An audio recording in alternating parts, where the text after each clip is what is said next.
రాజన్న సిరిసిల్ల జిల్లా బోయినపల్లి మండల కేంద్రంలో శుక్రవారం నిర్వహించిన ప్రజాపాలన గ్రామ సభ రసభసగా మారింది. ఎంపీటీఓ అధ్యక్షతన సమావేశం నిర్వహించారు. గ్రామ సభలో ఇంద్రమ్మ ఇల్లు, భూమి లేని ఉపాధి కూలీల జాబితా, చదువు వినిపించగా ఇంద్రమ్మ ఇళ్ల జాబితాలో అనర్హుల పేర్లు ఉన్నాయని, అర్హులైన తమ పేర్లు లేవని గ్రామస్తులు ఆవేదన వ్యక్తం చేశారు.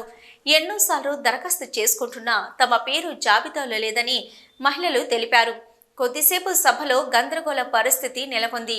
దాంతో ఎంపీటీఓ జయశీల మాట్లాడుతూ జాబితాలో అనర్హుల పేర్లను తొలగించి అర్హులైన నిరుపేదలకు ప్రభుత్వ సంక్షేమ పథకాలను మంజూరు చేయాలని విన్నవించారు.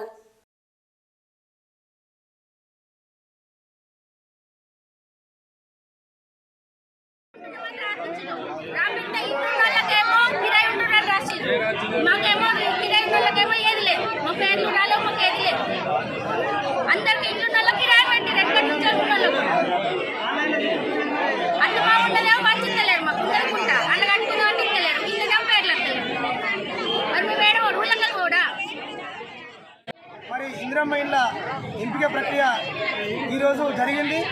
మరి మన బోయినపల్లి గ్రామంలో గ్రామసభ గౌరవ ఎంపీడీఓ గారు నిర్వహించడం జరిగింది. మరి ఈరోజు నిజంగా అర్హులైన వారికి ఎటువంటి ఇల్లు కానీ, మరి అదేవిధంగా ఉపాధి హామీ కూలీలకు 12,000 రూపాయల సంవత్సరానికి వేతనం కానీ సరైన క్రమంలో పేరు నమోదు జరగలేదు. దీన్ని మేము గ్రామస్తులైన యువకులం అందరం ఖండిస్తున్నాం. అదేవిధంగా అర్హులైన పేదలకు ఈ ప్రతి ఒక్కటి అందాలని చెప్పి ఎంపీడీఓ గారికి వేడుకుంటున్నాం. గ్రామసభ అనేది అసలు వీళ్ళు చేసే పద్ధతి కరెక్ట్ కాదు. ఇక ఎందుకంటే ఇప్పుడు అచ్చులకే ఇల్లు అంటే అచ్చులకే డబల్ వచ్చినాయి. ప్రాణాలు మాత్రం అసలు ఒక ఇల్లు కాదు కదా, ఒక పథకం వయసు రాకపోయింది. ఇక మక్కల సై సుధా దాదాపు ఒక నెల నుంచి కిరాయి ఉంటుంది. ఇప్పుడు సుధా ఏదో కూలిపోయిన ఇంట్లో కిరాయి ఉంటుంది.